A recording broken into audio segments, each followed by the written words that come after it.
believe it. I'm staring at a wall. They said the levels were so low. I believe this was a decision on a camp. Do you want to proceed or not?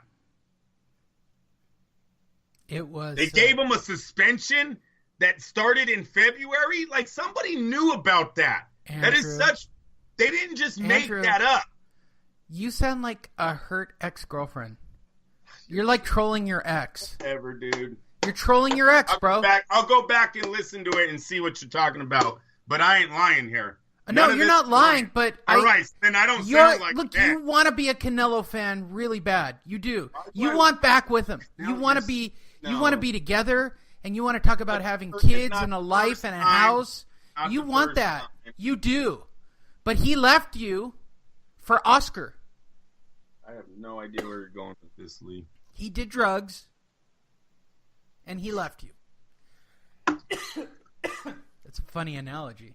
No, the best fight of the night, Tony Bellew drops David Haye 3 times to stop him in the 5th. Tony Bellew is back. Well, not really. I don't think he ever went anywhere. Oh, middleweights was disappointing. Why don't you end it with that? You can't. Daniel Jacobs should have never been fighting the guy he was on HBO. O'Sullivan should have never. All of these people did not have opponents in February. No one understands that. All right, that. are you trying to say that Tony Bellew, David Haye wasn't a big deal? Yeah, but now he wants. I think David Haye was way past. Yeah, David Haye was broken already. And he wants to fight a cruiserweight. Now all of a sudden he's calling out the super. I thought he was a heavyweight. Look, if Bellew's a heavyweight, Lee, I think Deontay Wilder or Tyson Fury should go after this man. Somebody told him to do that because there was more money in it. I don't know. After the movie, or the heavyweights scare him now. The heavyweights are pretty competitive right now. What is he? Pretty Michael Conlon? What was his name in the movie? Pretty something Conlon. Yeah. Conlon. I know it was Conlon. By the way, he was basically playing his own personality of being an asshole. Which, by the way, for the movie, they didn't really change much about Tony Bellew. He's kind of an asshole, and he probably should go to jail, and he probably does have anger issues, allegedly. I watched him. I mean, I didn't know. Excuse me. Tony Bellew looked great. David Haye looked awful. Lee, he just tore his bicep the other day. Before that, he tore his Achilles during their first fight. Like, David Haye's broken. David Haye's never had a big win. David Haye was all about looks. David Haye sold everything that he's made in boxing, really, was Jean Morek, right? He beat him at cruiserweights. Yeah. That's really... he's unheard of in the boxing world. No one knows who Mormek is. That was a one-time champ from France. It's kind of a big win at the time. Yeah. Oh, okay. So who is he now? Who's David Haye? Haye's a nobody. I agree. It's not like he beat James Toney of that era. Obviously, Tony Bellew is the big star, but he's never been able to capitalize on his Creed movie career. I know. He called out Andre Ward. Have no idea. That'd be a great fight. That'd be a great fight. At where, though? At cruiserweight? Whatever Andre wants. Just make the weight. That's what I don't know. I don't understand why Tony Bellew did this yesterday. Clearly, Lee, he just knocked out a heavyweight contender twice. Twice, bro. Why the hell did you call out all cruiserweights and one guy who's retired from the light heavyweights? Are you moving down? Are you staying up? Right. I don't think he cares. I think he's just about getting paid. I have no idea. Hey, I couldn't believe David Haye got mollywopped like that, though. That was terrible. Terrible. Lee, you have that much muscle, you think you know how to fight, right? Yes. And not saying he couldn't beat me up, but I'm just saying, ever since David Haye came into the boxing world, he's always looked like a special athlete. Like, this man is going to terrorize the sport for years. And no, he couldn't even stay healthy. And he lifts a weight and he breaks something.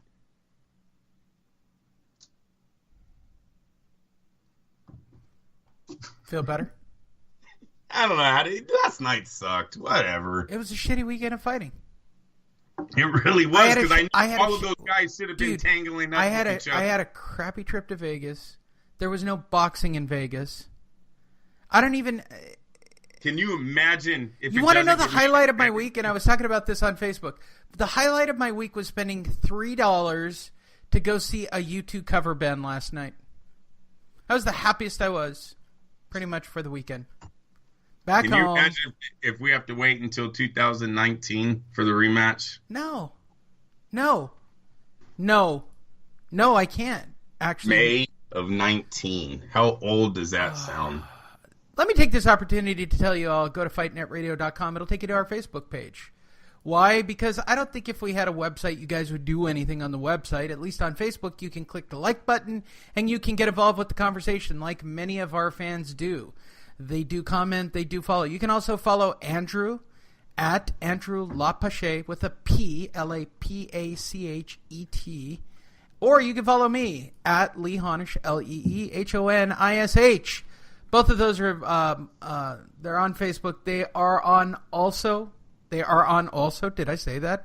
They are also on Twitter. At least I could tell it was coming out of my mouth. Yeah, you hang around with me too much. Sorry. That's all right. What else did I want to mention at this point in the show? Kind of like taking a breath. My God, we did an hour on those shitty fights. God. Hey, I didn't think we were going to get that, Lee. No, we got an hour out of the shitty fights, Andrew.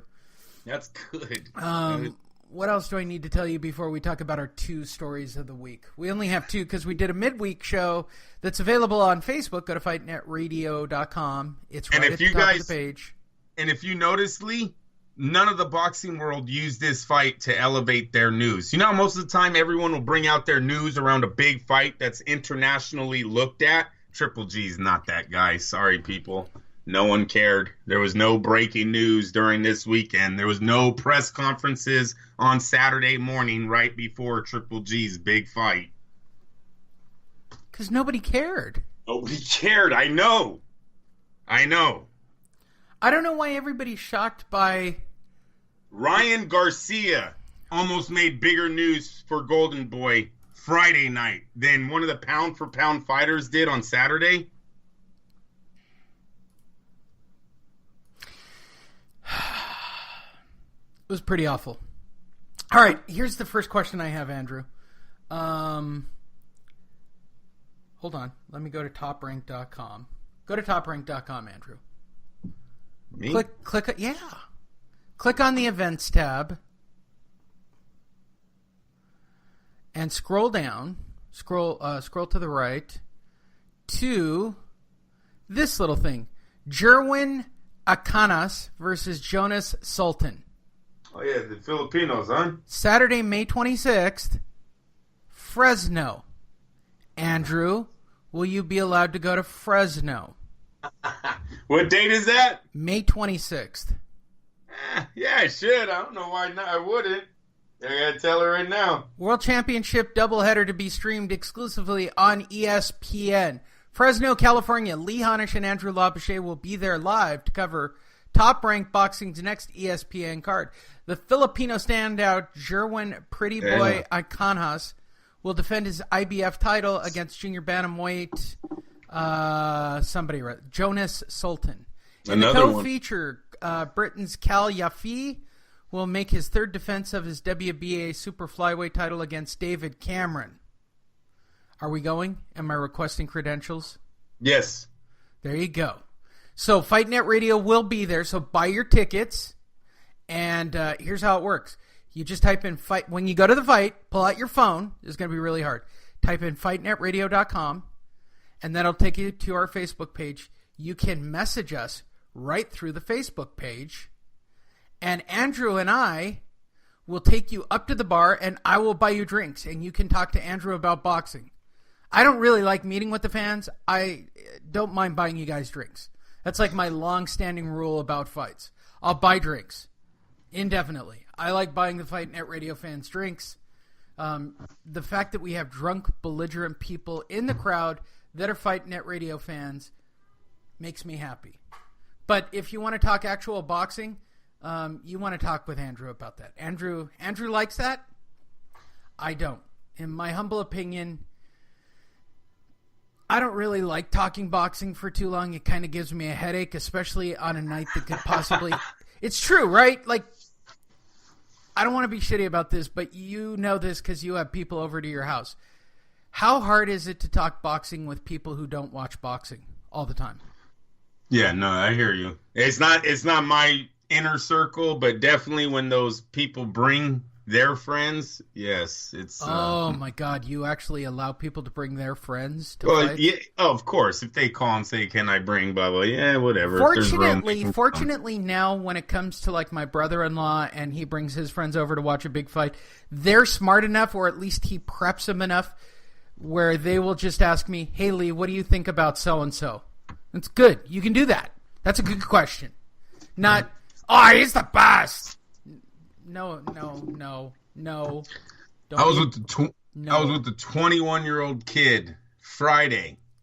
Didn't know who Oscar De La Hoya was. What do you think about that, Lee? Did not know. He said he never heard of him. Yeah. 21. Boxing's gonna die on the vine. Like, let's just move on. Shocked. Make everything MMA. I was expecting Canelo, right? He's a white kid. He might not know Canelo Alvarez. But Oscar De La Hoya? How the hell do you not know Oscar? Like, I thought Oscar was taught in the schools when you do Latin history. He's our most famous. Chicano history class. He's our most famous. You're so... Oh, my God. That's the best. Can I once again stress, I am not the journalist. Andrew is. I'm a personality. My job to make the funny haha. My day's complete. I made Andrew laugh hard. Oh my God. He loved that one. You might be right. That's why. You know what I'm saying? Oh, I'm sure. Wait, because I know what high school he went to over in East LA. It's very possible. I know for sure that they've got trophies and statues and shit. Yeah, and he built one too. So you know that school's pumping his name out every year. Well, speaking of him, we have two stories this week. The first one is Golden Boy to start his own MMA. Shit. So Oscar has been getting drunk with notorious, I'm going to say this, allegedly. Chuck Liddell, it's not allegedly, I know this for a fact. Chuck Liddell is one of the biggest partiers in the business. Uh-oh. Oh, I know for a fact. I know for a fact. I know for a fact that he was passed out drunk the night before many of his fights, like fucked up, taking a piss in valet before picking up his car drunk. These are facts. No people that have done blow with Chuck Liddell. No people. Now, I don't know anything about Chuck's life right now. And now you've got Oscar, who has been photographed drinking and doing drugs and in women's clothing, with Chuck Liddell, who is a notorious party hound. So what do these two guys do while getting drunk and or high, allegedly? Dude, let's do MMA. Yeah, exactly. Could you picture this? Two drunks in a bar? Chuck Liddell's telling them stories of 15 years ago. Yeah. We were making so much money, we were rolling in it. I can get it back. So if you read the story, which makes it really funny, TMZ's reporting. Golden Boy promoter Oscar De La Hoya wants to jump into MMA. Oscar and Chuck were leaving Golden Boy promotion offices. For those of you who don't know, Chuck Liddell is 48 years old and got knocked out in like his last 3 fights. He's kind of a broken fighter. When we pushed about signing with Oscar, he told us, we'll see. But they looked pretty chummy together. We're talking business, De La Hoya said. It's no secret that I love MMA fighters. I want to get into the MMA business. I want to start Golden Boy MMA. Both Oscar and Chuck strongly suggest that Chuck's comeback fight will be against Tito Ortiz. He's a fight. Yeah, right. Liddell had this to say. Tito's always my favorite fighter. 1, he's easy. 2, I never get tired of hitting the guy. Yeah, because he can't knock people out. Tito never knocked anybody out. He's a wrestler. Chuck is a UFC Hall of Famer, for those of you who don't know. His last fight was UFC 115 back in 2010. Good Lord. De La Hoya's aspirations to enter MMA is a certain twist, as UFC President Dana White has made it widely known in recent months that he intends to enter the sport of boxing, likely under the Zuffa boxing banner. White has been holding talks with several boxers and promoters with plans to stage numerous events per year. There have been rumors that White is actively trying to sign 4-division champion Mikey Garcia. They said he did. Until I see it, it is what it is. A few years ago, De La Hoya was very interested in signing Ronda Rousey